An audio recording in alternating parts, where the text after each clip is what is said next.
Live from Fargo and serving you on TV, online, and on the go. This is Valley News Live at 6. An ex-priest accused of molesting 2 young boys in Fargo in the 90s will finally be flown back to the U.S. to face the charges after nearly 2 decades hiding in the Philippines. The Philippine government is preparing to extradite Fernando Sayasaya after he was arrested over the weekend. Valley News Team's Rose Itzkovitz has more. Nobody ever gave up on it. You had doubts, but he's coming back to face his charges, which he should. Lieutenant Greg Warren of the West Fargo PD has been waiting for this a long time. 19 years. Did I think it would take this long? No, but you never do. He's investigated Fernando Sayasaya since the 90s after allegations the ex-priest sexually molested 2 young brothers in Fargo churches. But in 1998, Sayasaya fled back to his homeland, the Philippines. He had every right to travel as freely as you and I are at the time because there was no warrants. Not until 4 years later, anyway. In 2002, charges were filed. Once he was long gone. But now, after his Sunday arrest in the Philippines and his pending extradition back to the States, the case can finally move forward once he's back in Fargo. But the Cass County State's attorney tells us he'll get off easier than he would if the charges were filed today. This kind of activity has been elevated as a higher level crime than it was back then. In a statement, the diocese says it has full confidence in the judicial process and it will pray for the healing of all involved. As for Lieutenant Warren, we're just really glad they found him so we can put an end to this. Even more so for the victims, he says, than his department. Rose Itzkovitz, Valley News Live.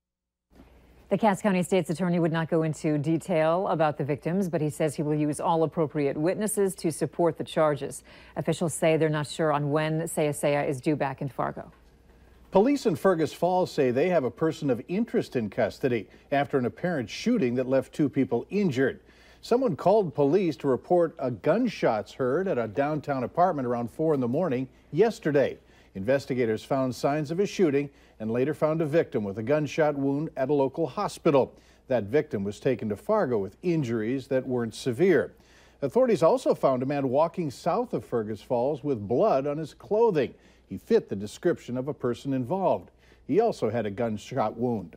No names have been released, but investigators do say the 2 victims knew each other. Many people have already hit the road for their holiday destination, but others will be leaving shortly or early tomorrow. Robert, what kind of weather will they be dealing with? Mainly quiet weather as we head through the evening hours tonight and into tomorrow morning, outside of a few low clouds. We did have a stripe of snow that made its way through the far northern valley earlier today, and that has left behind a few slick spots, primarily in northern Minnesota. So take care as you head out and about into those areas. Temperature-wise, 19 in Baudette, 21 Bemidji, 29 here in Fargo, 34 over in Jamestown. Winds, they're becoming light. They're going to remain rather light overnight tonight, but pick up out of the south tomorrow, 5 to 15 miles per hour with some stronger gusts. Wind at chills as cold as 10 in Baudette, 13 in Roseau, 15 in Wadena, 20 in Fargo, also 20 in Detroit Lakes and Gwinner. A few low clouds from time to time, but underneath those clouds, not a whole lot falling, maybe an isolated flurry. The steadier snow that moved across the northern valley is pushed well off toward the east. Here in Fargo through the rest of the evening, temperatures dip down into the mid-20s by the 8 and 9 o'clock hour. We've got some warmer weather right around the corner, and all the details on that coming up in just a few minutes. Thank you, Robert. You got it. And make sure you have the Valley News Live Storm Team weather app so that you can keep up with the weather anytime, anywhere. You'll get the latest forecasts and conditions so that you can plan your day. Just search VNL Weather in the App Store and download it for free.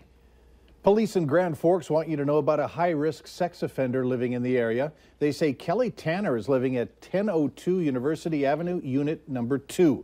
Tanner is a level 3 offender. He was convicted of gross sexual imposition in 2003 and sexual assault in 2008. Both cases involved underage victims. Tanner must register for a lifetime in North Dakota. A couple of overnight vandalism cases on both sides of the Red River. Moorhead police received 7 reports of car windows being shot out with what looks like a BB or pellet gun early this morning. They ask anyone with information to contact Moorhead police. Fargo police say they also received a report overnight of a house window shot out with a BB or pellet gun. There were people inside the home, but no one was hurt.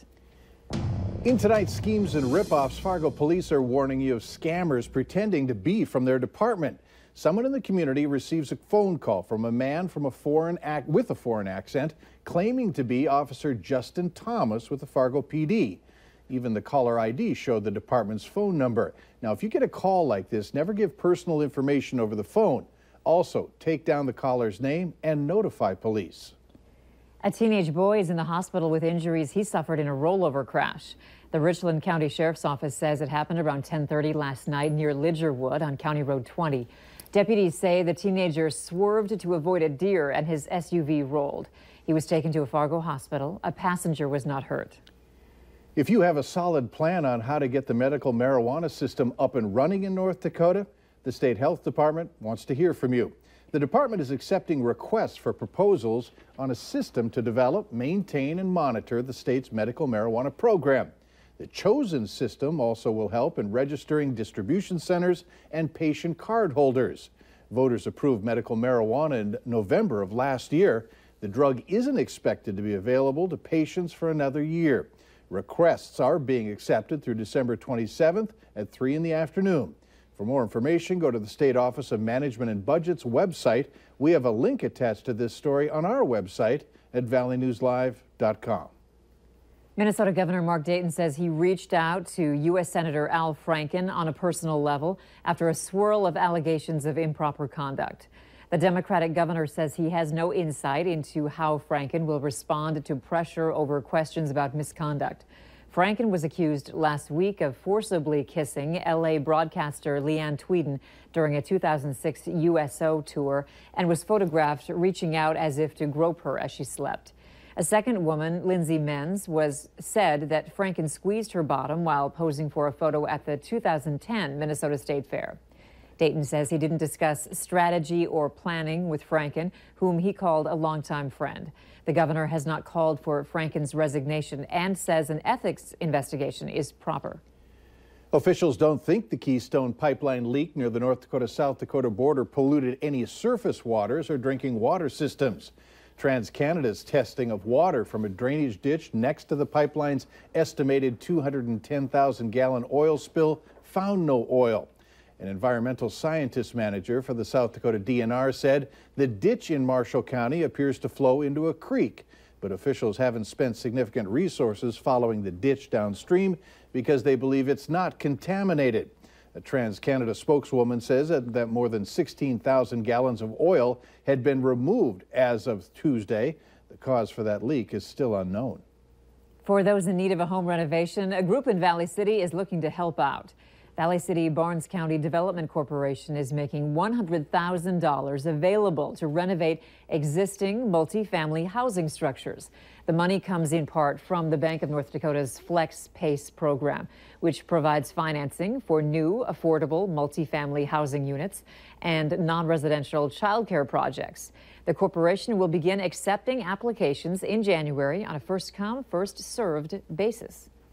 Parents at a Minnesota school are upset with an assignment given to their kids. Later on Valley News Live at 6, why they say it promoted bullying.